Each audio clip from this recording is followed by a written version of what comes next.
Donald Trump is now going through architects, firing them when they disagree with him about design points, size issues. Happy Friday, everybody. We live in the United States of America, if you need reminded. It still is the United States of America.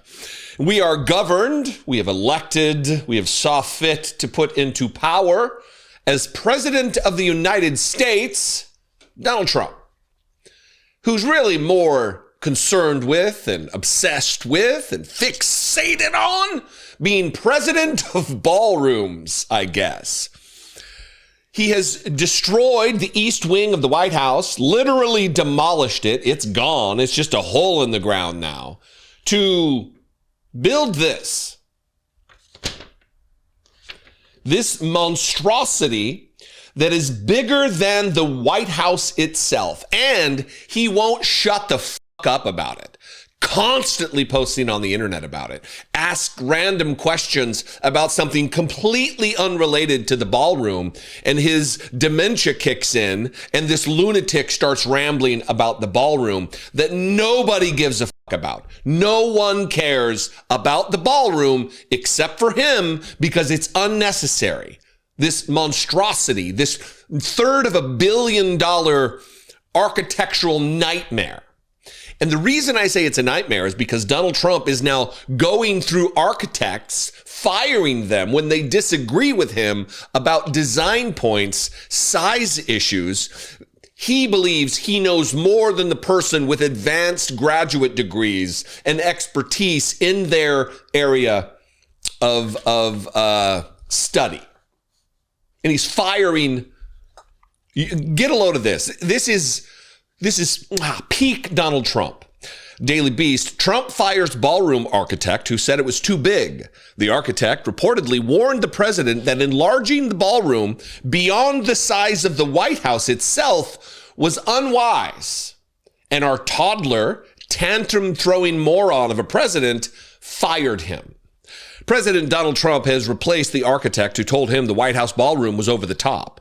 Trump had feuded with James McCreary II, whom he had personally selected to design his vanity project over his wish to supersize the already extravagant ballroom. McCreary urged Trump to exercise restraint. Good luck with that, Donald Trump exercising restraint.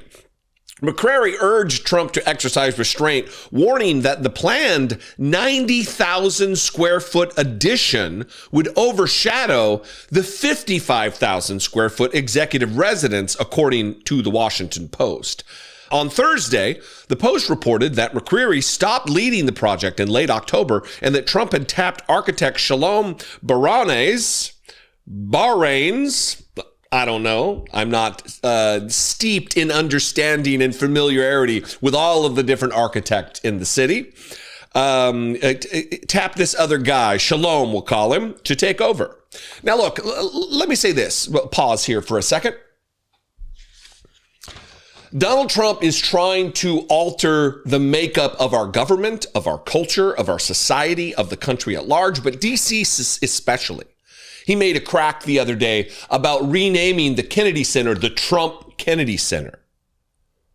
What other president has ever tried to name so arrogantly, so self-absorbed, to name buildings while in office after himself?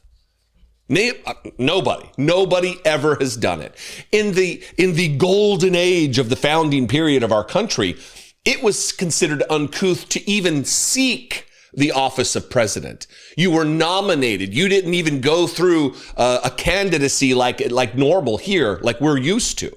You don't throw your hat in the ring. You don't seek the office. But Donald Trump, who wants to compare himself to people like George Washington, he's renaming the Institute of Peace while there is all kinds of consternation about the war crimes being committed at his behest.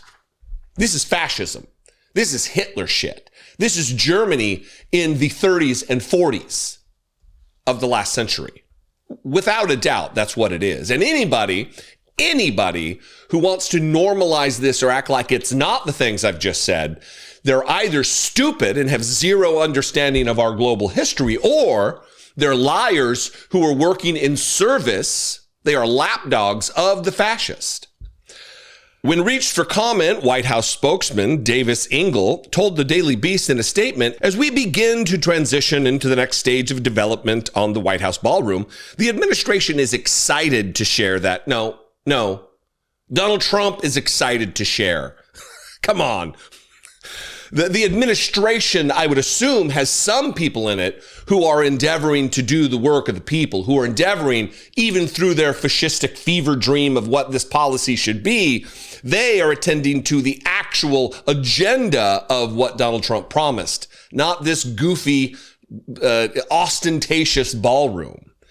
That the administration is excited to share that the highly talented Shalom, whatever his last name is, has joined the team of experts to carry out President Trump's vision on building what will be the greatest addition to the White House since the Oval Office, the White House Ballroom.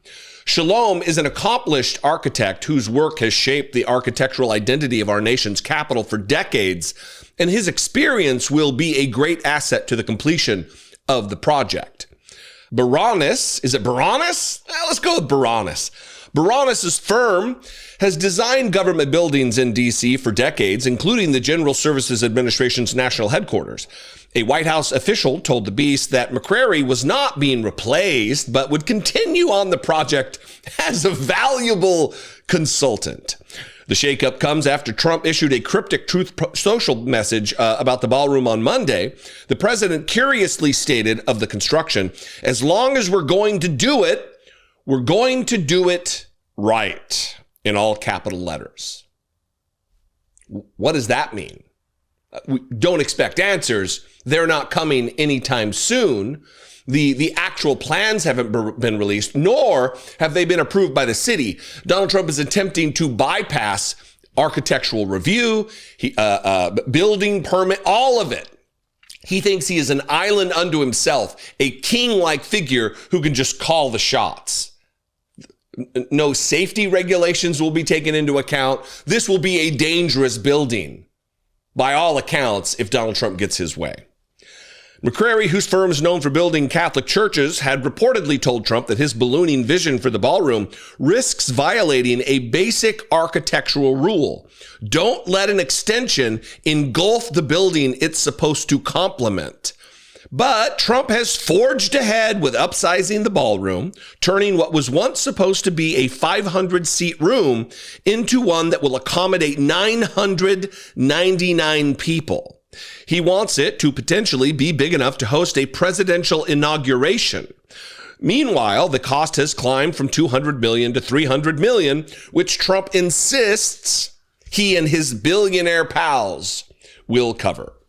That is yet to be seen. I still hold that a substantial portion of this will have to be covered by the taxpayers, and that all of the people who are now chipping in and then in return getting government contracts for their donation that ends up making them whole again. This isn't going to be all donated money.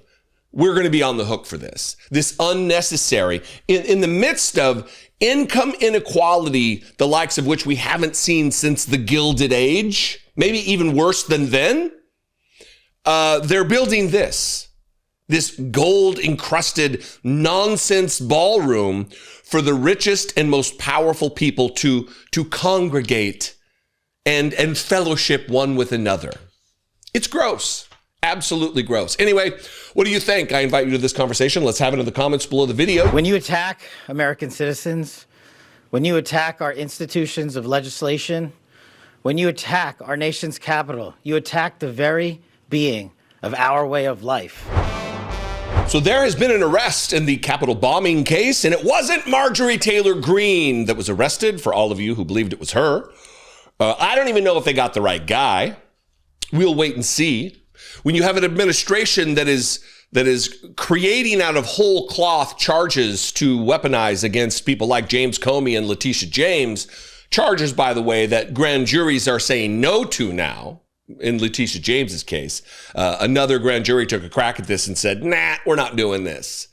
The cases are being thrown out, that these illegal appointments of U.S. attorneys. Anyway, so I'm reticent to act like they've nailed the person, that they've got this. I'm going to have to wait and see what the evidence is that they present and test it against the veracity of my common sense, because they cannot be trusted. But yesterday, Kash Patel and Dan Bongino, the two podcasters and insurrectionists supporting assholes, made the media rounds, bragging and boasting and taking a victory lap for their investigative prowess relative to this case.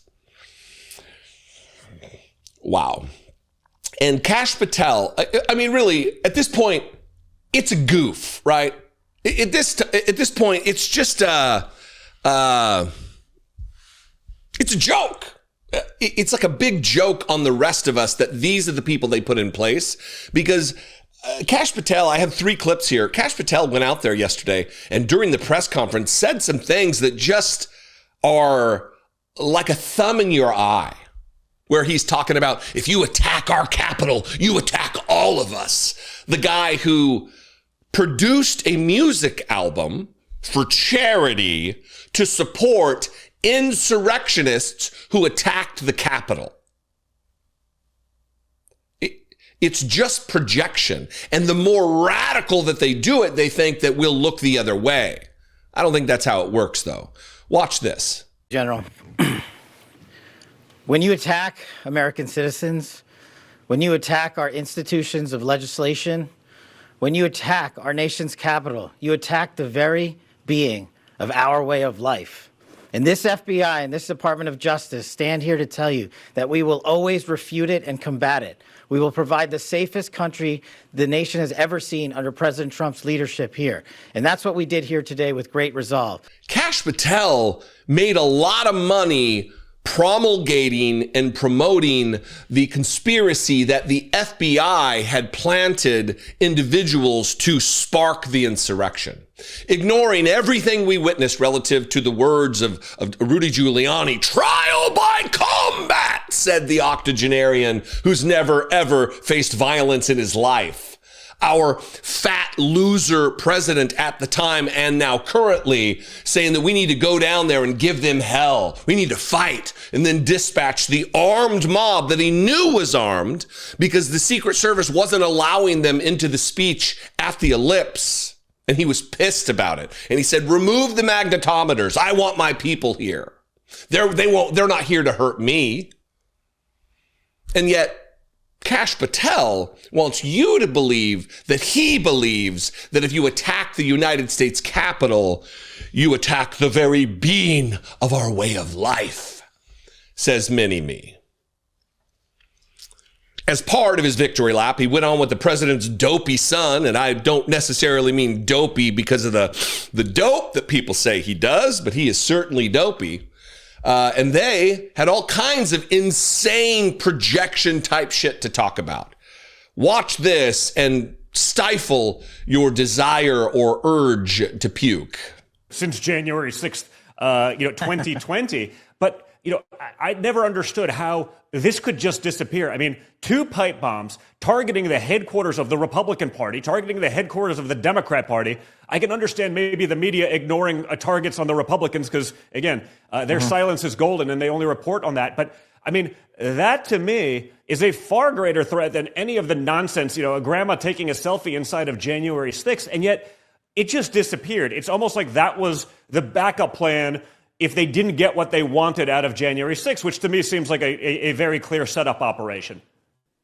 And look, you're absolutely right. Thanks to President Trump's sweeping victory and mandate for accountability across all sectors of law enforcement, especially those that harm Washington, D.C. and our elected leadership and American lives visiting our nation's capital, we just went at it with the same approach that we go after every single case this FBI handles. No resource will be spared. No agent or analyst or staff support will be spared. These guys worked literally around the clock for the last 6, 7, 8 months producing these lines of evidence, finding the leads. And you now know, based on the publication of the press conference, that yes, there were tips in there clues in there that we keyed in on, like this. You're absolutely right, says the director of the Federal Bureau of Investigation to the dipshit son of Donald Trump when he says It's almost like the pipe bombs were a backup plan if they didn't get what they wanted out of January 6th.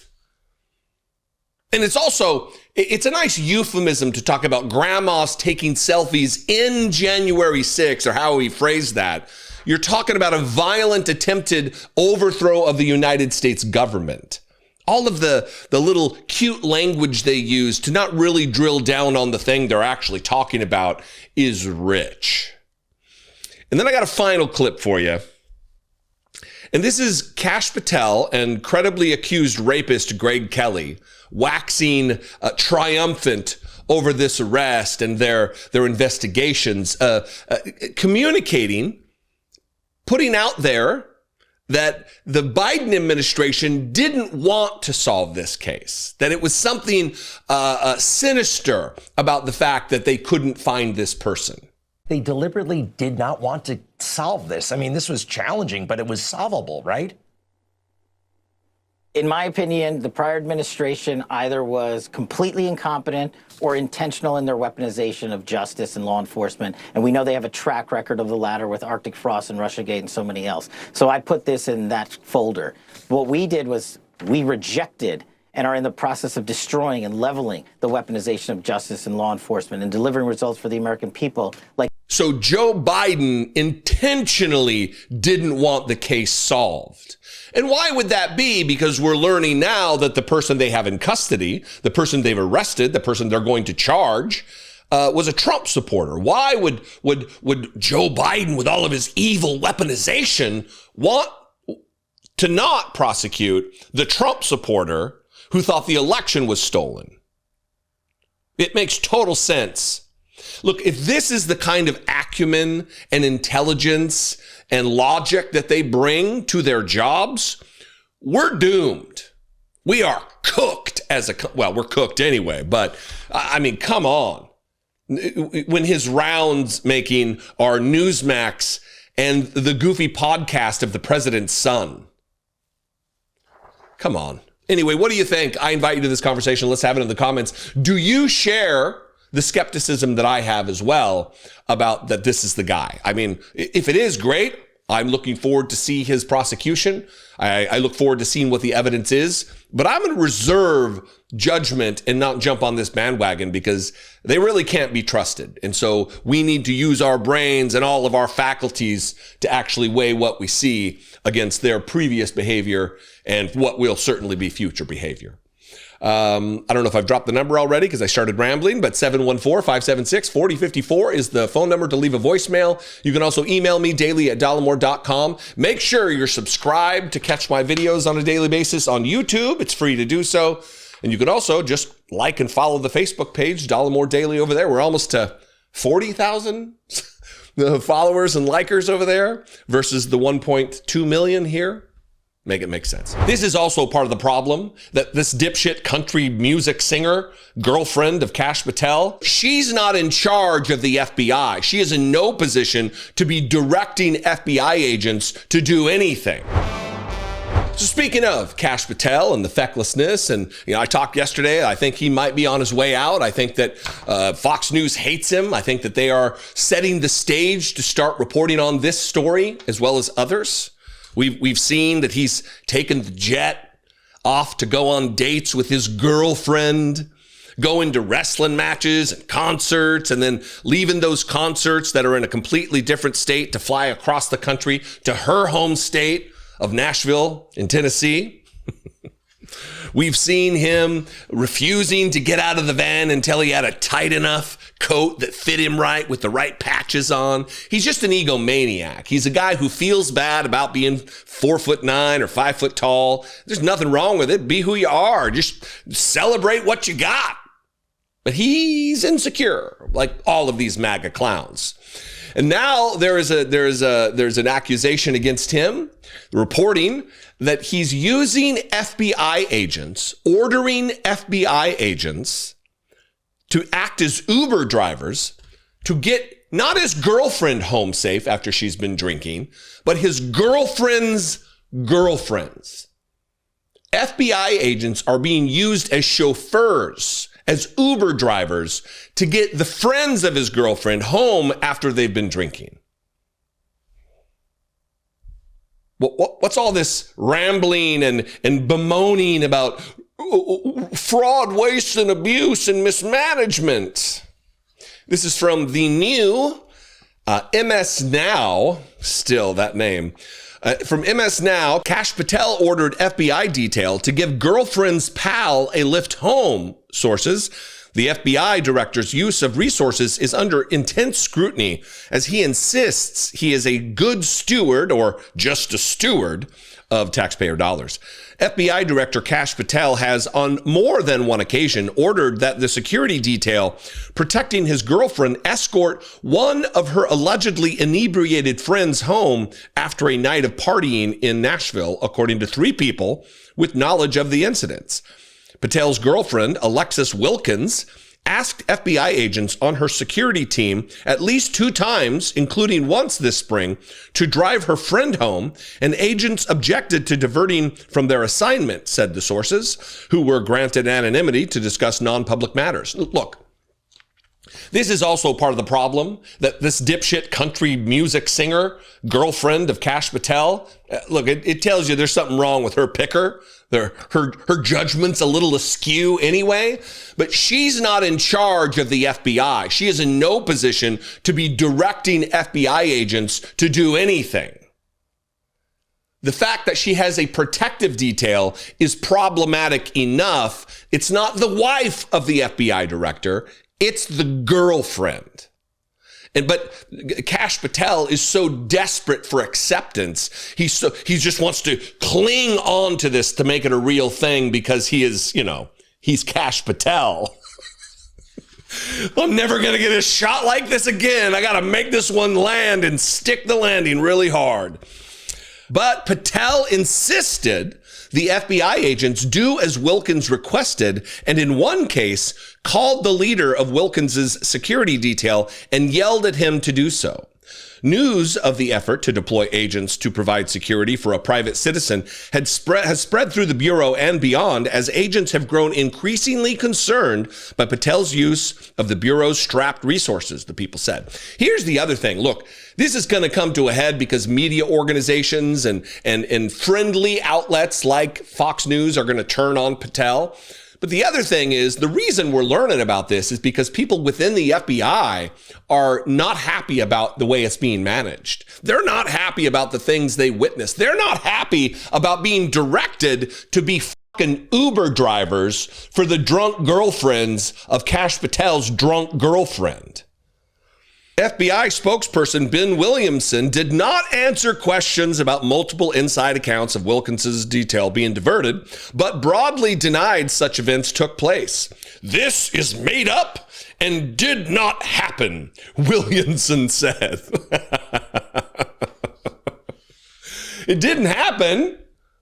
It didn't happen. What's his name? Ben Williamson. It didn't happen. Well, what about all of the other things that have happened that are being reported? Are those also tons of fabrications? Are the flight logs fabricated that we know that he took the jet to the wrestling match and to the concert and then to Nashville and to Vegas and to Scotland for a golf trip?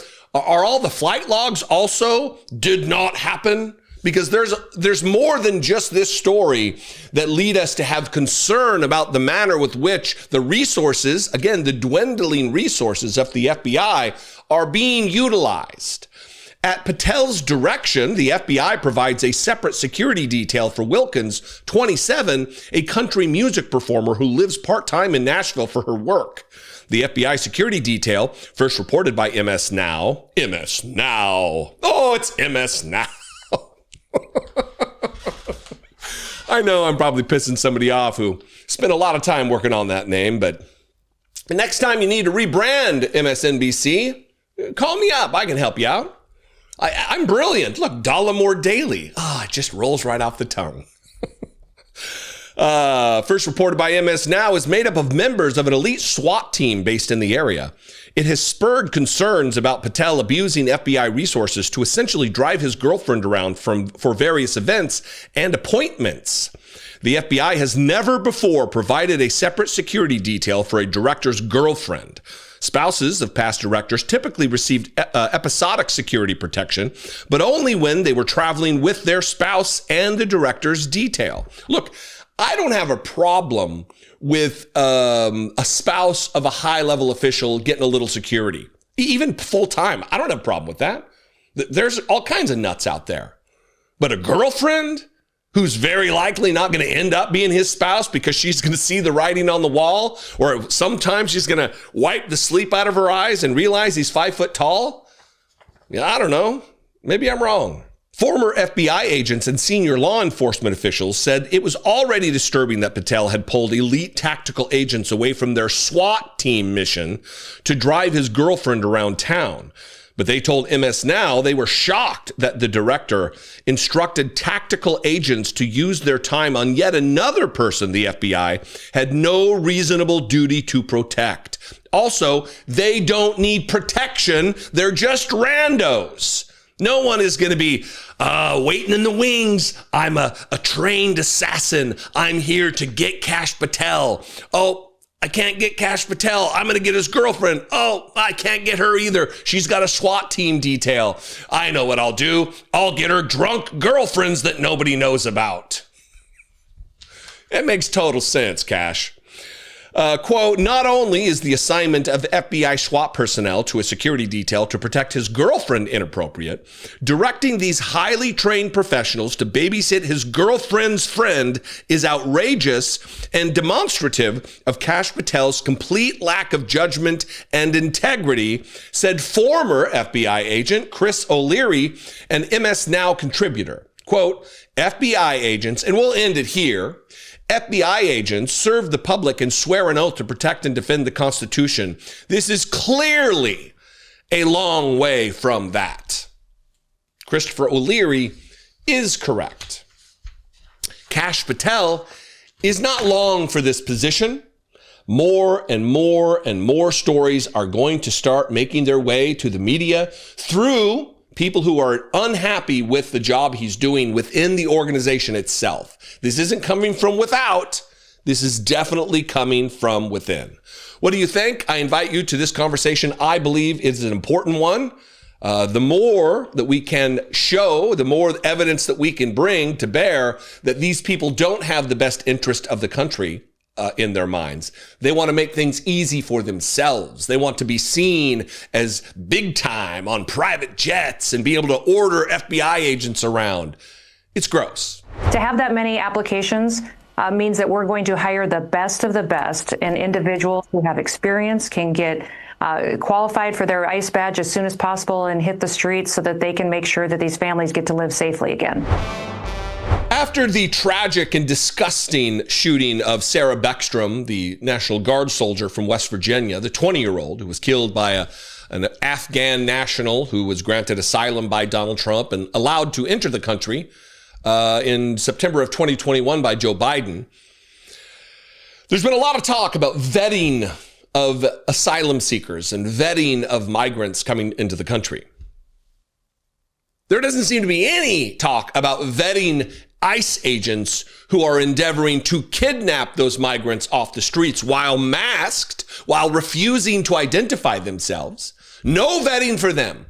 And the details that we're starting to get through interviews and insiders who are sounding the alarm is, in fact, itself alarming. There's reason to sound the alarm.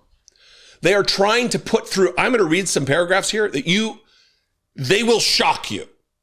Even the incompetence that is on display of Donald Trump and Kristi Noem and these ghouls on a daily basis, even knowing everything you know, you'll be like, what? They're trying to put a nearly 500-pound man through ICE training at FLETC, the Federal Law Enforcement Training Center? That's what they're trying to do? They have people who want to take a break from training to go deal with their court case that involves a gun charge. There are people going through ICE recruitment training that barely can read and write.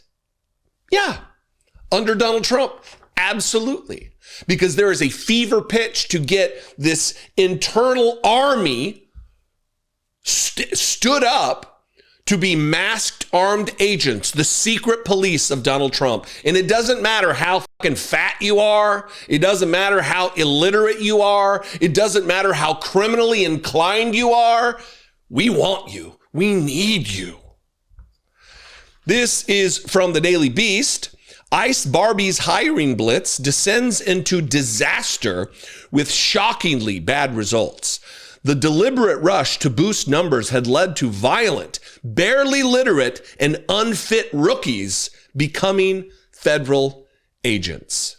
You know, there was once a time, I remember when I had moved from Washington, D.C. back to Idaho, and I lived in a town called Nampa, a town I went to elementary school and stuff. It's a suburb of Boise. And we had just bought the house that we lived in, and U.S. Marshals and FBI agents showed up at my house. And it was for somebody who owned the house before me. Trust me, there was no trouble. There was no trouble. And I remember thinking, like, these are two capable guys, professional men that were questioning me about whatever. I don't remember what it was because it had nothing to do with me. But they were men of to be at least admired in some way. They weren't giant 469-pound fatties who couldn't run a block to enforce laws. They had an acumen about them, about investigatory matters that they could, put two and two together through their ability to read and write. It's just not the case anymore. A federal agent used to mean something, and it just doesn't anymore under Donald Trump. Homeland Security Secretary Kristi Noem's race to add 10,000 Immigration and Customs Enforcement agents has become a circus as sloppy vetting and massive bonuses have attracted a raft of bottom-of-the-barrel recruits and even some suspected of having gang ties. The thing that Donald Trump constantly talks about, migrants, they're sending their gang members, we have to get rid of them, as he hires gang members to be agents of the federal government. Noem, 54, again, I don't know if you've been around every time I get reminded of her age, but how is that lady not 65 years old? I mean, come on, 54, I'm 51. I'm 51 years old. That means that she was a senior when I was a freshman in high school, right? Isn't that the math that works out? I did graduate high school after all. Noem, shockingly 54 years old, dubbed Ice Barbie for staging glam raid photo ops, boasted this week that her department will hit 10,000 new recruits within days. In fact, let me give you about a minute of video of her talking to Sean Hannity, bragging about the quality of federal agent they're bringing in through their bonuses and trying to get ramped up to all of these new recruits. Watch this from her on Fox News. You're looking to hire 10,000 more ICE agents. You have already well over 100,000 applications? We do. In fact, as of today, about 110,000 applications in less than 2 weeks. And that's what I find so encouraging is it's clear the American people are behind President Trump and these officers. They have their backs, and they want to be a part of what's happening in this country by making it safe again. So despite what, the fake news says, despite what the liberals and the socialists and the Marxists are parroting every single day out in their communities and to their supporters, it's just not true. The American people are so happy, and they're excited about the fact that the rule of law is going to apply to everybody, and that Americans and citizens who follow the law should be prioritized, and that President Trump is doing exactly that. So to have that many applications means that we're going to hire the best of the best, and individuals who have experience can get qualified for their ICE badge as soon as possible and hit the streets so that they can make sure that these families get to live safely again. You're going to be, I'm going to get there, but you're going to be shocked at what you just heard juxtaposed against what the facts are here. But a Daily Mail investigation says the frantic push has produced recruits who have gone on to allegedly attack civilians and sexually assault female trainees and others who can barely read or write. One case reportedly included a 469-pound man whose own doctor had already declared him unfit for physical activity. Not fit for service, just unfit for physical activity. And no, I know what you're thinking. That 469-pound recruit was not Donald Trump. Keep your pants on. Anything that they think may have a pulse, they're moving through, one unnamed DHS official was quoted saying. Vetting has allegedly been so rushed that the Mail reports recruits were flown to a training base in Glencoe, Georgia, before drug test results came back, only for some to test positive after they were already in training. One trainee reportedly asked to leave class to attend a court date on a gun charge. Others were found to have tattoos linked to gangs and white supremacist groups when they stripped down for workouts. The Mail investigation comes after the Daily Beast reported last month that insiders felt the recruitment drive had become a full-blown shit show, with Noem's job at risk as a result. The Mail report says the disaster has come about because ICE slashed standards to meet President Trump's target of 10,000 new recruits, dangling signing and retention bonuses of up to $50,000 that DHS touts on its recruitment site and job postings. Applicants no longer need a college degree and can now be as young as 18 years old, while the Trump administration scrapped the upper age limit entirely in August. According to internal figures cited by the outlet, hundreds of brand new hires with no law enforcement background have been rushed into the Federal Law Enforcement Training Center, FLETC, in Brunswick, Georgia, alongside older rehires pushed into desk jobs. Instructors at the Georgia Academy were left astounded as some trainees who can barely read or write English bombed open book exams and struggled to complete basic physical training. One incredulous DHS source told The Beast, a 469-pound recruit? Are they going to roll him down a hill? And then finally here, discipline problems have followed. The Mail describes one 29-year-old recruit being arrested off-site after allegedly exploding at a FLETC bus driver and smashing his phone. Another man was accused of barging into a woman's dorm after a night at the bar, while a second allegedly groped a female trainee during defensive tactics class. This is our Department of Homeland Security. These are the people who are masked and refuse to identify themselves in your community, kidnapping migrants and citizens alike off the street with no due process. This is it.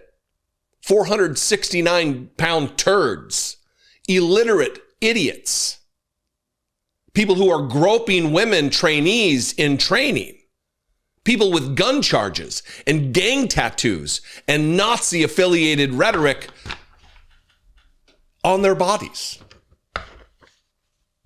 Good job, Sean Hannity promoting Kristi Noem, who's following through on the orders of our white supremacist president. Good job. Incompetence is now in vogue in Donald Trump's administration. Anyway, what do you think? I invite you to this conversation. If you have any federal law enforcement background, I'd love to hear from you. Generally, what are your thoughts? It's about the intent behind it. It's about the white supremacy agenda behind it. It's about the soft assault on black folks in this country, that you're not important.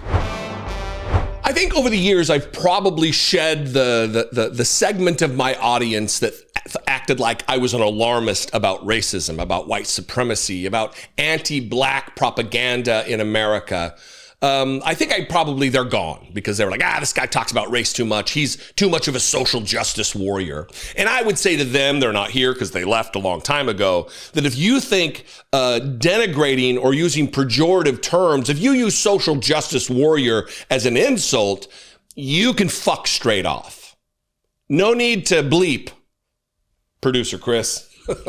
No need to bleep that. If you believe social justice is a fool's errand, you can fuck straight off.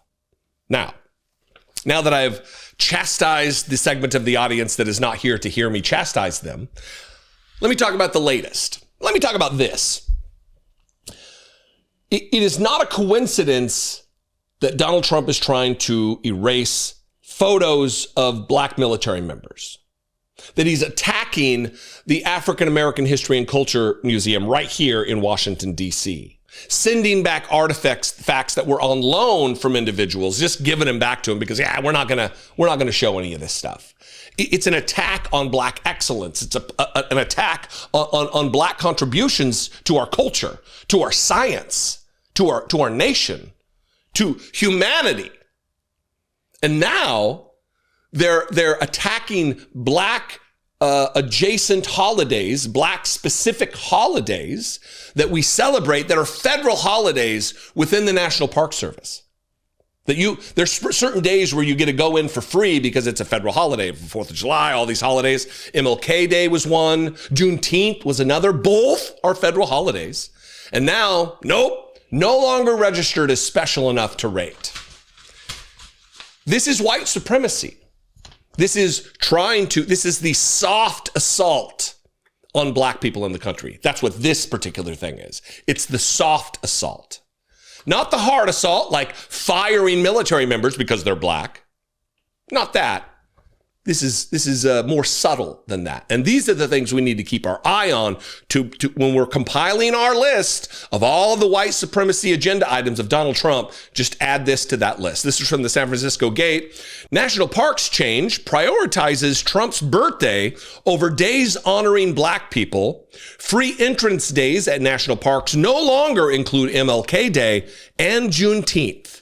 The Donald Trump administration has changed which holidays qualify for free entrance to national parks, removing 2 holidays celebrating black people and adding the president's birthday.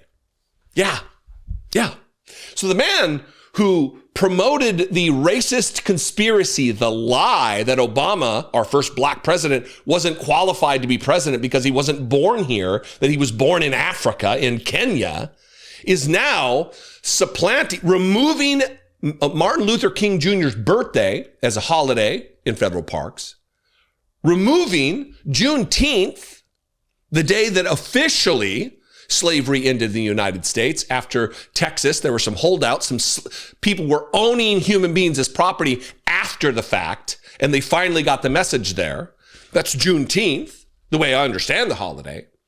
And Donald Trump's going to put his own fucking birthday above those days. Yeah. Martin Luther King Jr. Day is an annual federal holiday that happens to be on the 3rd Monday of January, close to the civil rights leader January 15th birthday. Historically, it's been the first fee-free day of the year for national parks, which waive interest fees several days a year. Now, visitors to the 116 parks that charge entrance fees will no longer get in for free on MLK Day or on Juneteenth, a federal holiday on June 19th that celebrates the end of slavery in the United States. They will, however, allow you free entrance into the park on Trump's June 14th birthday, which was added to the list this year. Parks charge admission fees that range from $3 to $30, according to the National Park Service. Look, this isn't about the injustice of having to pay the $3 to $30 to get into a park. It's not about that. It's about the intent behind it. It's about the white supremacy agenda behind it. It's about the soft assault on black folks in this country, that you're not important. You're not worthy of celebration. You're not worthy of inclusion. That's what this is about. This is pernicious. This is neo-Nazi bullshit. And we all should be outraged at everything big and small when it comes to equality and equity and inclusion in our country. This policy shift is deeply concerning, said Tyree Moore, the executive director of Soul Track Outdoors, a nonprofit that connects urban communities of color to the outdoors. Removing free entry days on MLK Day and Juneteenth sends a troubling message about who our national parks are for. These holidays hold profound cultural and historical significance for black communities, and eliminating them as access points feels like a direct targeting of the very groups who already face systemic barriers to the outdoors. Look, that is true. This is a direct targeting. Adding Donald Trump's goofy fucking birthday and taking out Martin Luther King Jr. Day and Juneteenth, that's by design, folks. Other free entrance days in 2026 include President's Day, Washington's birthday, Memorial Day, Independence Day weekend, the 110th birthday of the National Park Service, Constitution Day, Theodore Roosevelt's birthday. He's largely credited with the development of the national park system, and Veterans Day. Along with MLK Day and Juneteenth, National Public Lands Day, and the anniversary of the Great American Outdoors Act were also removed. So they are relegating two major federal holidays with a couple of days that are recognized by national parks that no one's ever heard of. The Great American Outdoors Act, National Public Lands Day. Those aren't federal holidays. Those are kitschy little, like hot dog day or cookie day or pumpkin pie day or whatever. And then finally here, the Department of Interior, I always want to give them a chance to respond. The Department of the Interior and the National Park Service, of course, did not respond to questions about why MLK Day is no longer included. Because they're cowards who are led by a coward. Look, you're in service to fascism when you work in this government. Unless you're putting up a fight, unless you're actually giving a statement, we got to be quiet. No. It's going to take so long to roll back the damaging impacts that Donald Trump has brought against our country, this assault on our country. And look, if you're out there and you're white, again, I'm going to hear YouTube videos click off all over the world here. You'll be among the people who stopped listening because they thought I was a conspiracy theorist about white supremacy in this country. If you're out there and you're like, well, this doesn't really impact me because I don't care about MLK Day. I'm not black. Juneteenth doesn't mean anything to me because my ancestors were never slaves. You need to start thinking about looking at the world through a lens with a little bit of empathy, because it's black people now, but fascism always needs an enemy. And once they vanquish their enemies, they'll be looking for a new enemy, and you might be on that list. Anyway, what do you think? I appreciate your feedback, and I look forward to it in the comments. Listen, I was paid in the past, Sean, for my opinions. That's clear. And one day I'll be back in that space. But that's not what I'm paid for now. I'm paid to be your deputy director, and we base investigations on facts. All right, I was going to end it on that last video, but this whole refrain, I talked about it earlier with Kash Patel, that this is becoming some kind of a sick joke. This is like a goof, I think I said. That we've got two people running the FBI, Kash Patel, just a marionette for Donald Trump, and Dan Bongino, a conspiracy theory podcaster. He's like vying. Once Alex Jones lost his footing, Dan Bongino took up the mantle to be that guy. And Dan Bongino was on with Hannity yesterday, just doing the same thing that Kash Patel's been doing, taking his victory lap about their arrest of this guy that they claim is the Capitol bomber, that they really haven't given us any evidence for yet. We'll see. I want a conviction in that case desperately. But, I want the right person caught.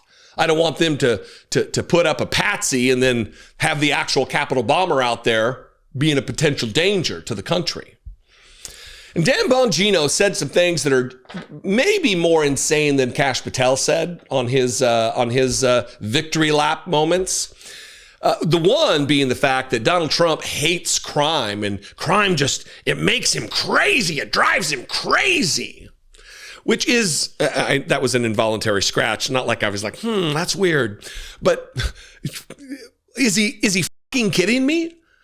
Our president, who's been convicted of felonies of 34 counts, felony counts, hates crime. Our president, who has pardoned going on 2,000 people, many for fraud and drug trafficking, crimes involving nearly $2 billion worth of defrauding veterans and elderly people. Donald Trump hates crime as he is a criminal every single day that he's in office. Get out of here, dude. Anyway, watch this and just marvel in the absolute arrogance to say something like this with a straight face. Dan Bongino on Hannity. drives around these. What do you think he's doing this for? You think he's doing it to get reelected? You think he's doing it for politics? These are blue cities. He hates crime. He can't. It drives him crazy, and he wants it solved. And if Kash and I are committed to doing it. Well, I'm grateful, and I know many other Americans are grateful to the team and everybody that you mentioned. Dan, And look, this is what happens when you put these people in charge. People who are so stupid as to say something like this that is just so patently ridiculous. Even Republicans would hear that and be like, that's a tough pill to swallow. But this is why you need someone who has a rational understanding, a reality view of the world, who deals with reality that we share on that very reality's terms. Because this other clip I'm getting ready to show you, it's an exchange between Hannity, where Hannity shows him a tweet that he tweeted, and it's like, yeah, listen, that was my old job when I was a podcaster. But now, and the but does a lot of heavy lifting. The but explains, maybe I'll explain it after the clip. No, the but explains the difference between the two. Yeah, that's something I did back then, but now I'm the assistant director of the FBI, and we have to deal in facts. Meaning, the thing before he didn't deal in facts, that he's a liar. It's the same thing, going back to the Alex Jones reference. I'm glad I said that, because Alex Jones did the same thing in court. Oh, no, this is all entertainment. No. You don't take me seriously. I'm not a serious character. Dan Bongino is doing the same thing, except now he's not some dipshit podcaster like me. He's not an idiot on YouTube like me.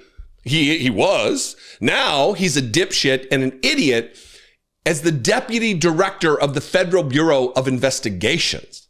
Watch this and marvel at these two morons not even getting an inkling of that what they're saying is just out of this world. You know, I don't know if you remember this. This is before you became the deputy FBI director.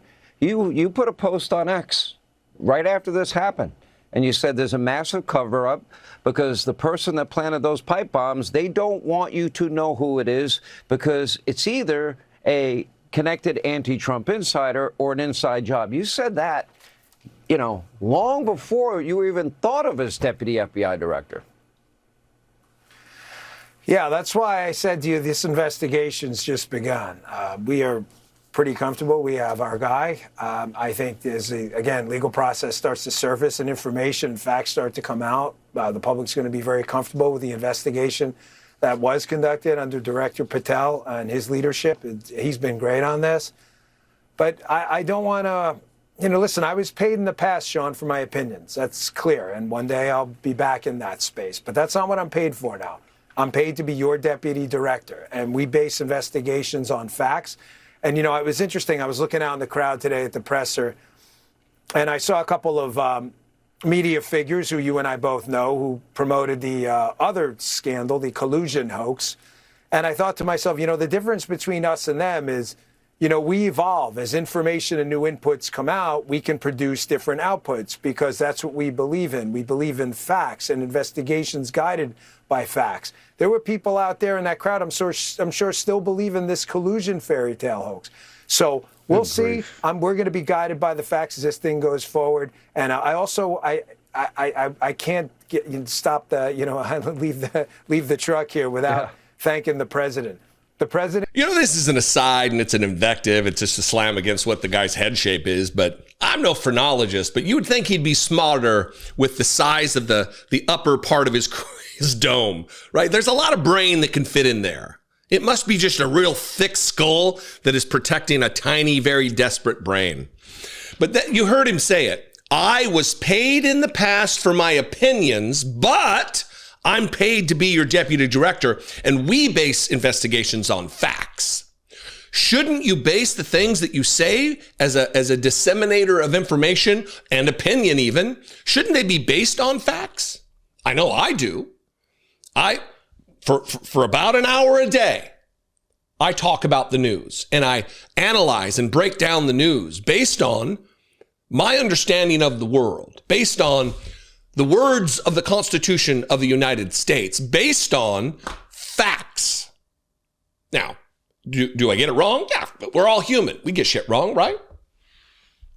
But I base it on facts. I base it on an argument that can be made, not wild conspiracies that I'm picking out of the air. That's why I drop the phone number at the end of every single video and my email address. And I encourage you for dissent in the comments, because let's have a conversation. If I'm wrong, convince me I'm wrong. But if I was made the deputy director of the FBI tomorrow, I wouldn't take the job because I'm not going to work for a fucking fascist like Trump. But if they made me into some job that I'm clearly unqualified for, just like Dan Bongino and Kash Patel, wildly unqualified, I would still use the same rigor that I use in this job at that job. The fact that he is so flippant about his past job that's not based on facts should be a red flag to all of the people who were in his audience. Like, wait a minute, I thought you were giving us facts. No? Huh, I guess I got duped. I guess I'm a rube who got duped by a moron with a pea brain. What's that say about MAGA world as he rambles on and on about how we change when the facts change? No, you don't, dipshit. No, you don't. Anyway, what do you think about Alex Jones Jr. here? I'd love your opinion. You can talk about it in the comments below. As always, dissent, dissent, dissent. Tell me how I'm wrong. Make an argument. Change my mind. I sound like fucking Steven Crowder. You can also call the voicemail line 714-576-4054. And of course, as always, you can email me daily@dollemore.com. Please consider, I'll end it with this. Marching into the weekend. Consider $2 a month to help support this channel, to help fund the work that we do here. I would appreciate it very much. You can click the join button below this video and become a channel member on YouTube. You can go to my Patreon page, even better, patreon.com/IDoubtItPodcast, $2 a month, and you can help support the work. If you're on retirement or disability or a fixed income, or you just don't have financial independence right now, I don't want your support monetarily. I don't want it. I've had people say, don't tell me what you do with my money. That's fine. You can do what you want, but I don't want it. You can like this video. You can comment on this video. You could share this video, and make sure you're subscribed. Those things are awesome, but you need to take care of yourself, especially in an economy like this that Donald Trump has trashed. Take care of yourself. If you find yourself I'm going to keep talking about it. If you find yourself in a situation where money's tight, cancel your membership on YouTube. Cancel your Patreon. It's not just me saying it. I seriously, take care of yourself. I'm more concerned about our community that we've built around this show than about a few dollars on YouTube. So anyway, take care of yourself. Take care of everybody else. Be genuine. The things I say at the end of every video. Have a great weekend. I love you guys. Be genuine. Take care of one another.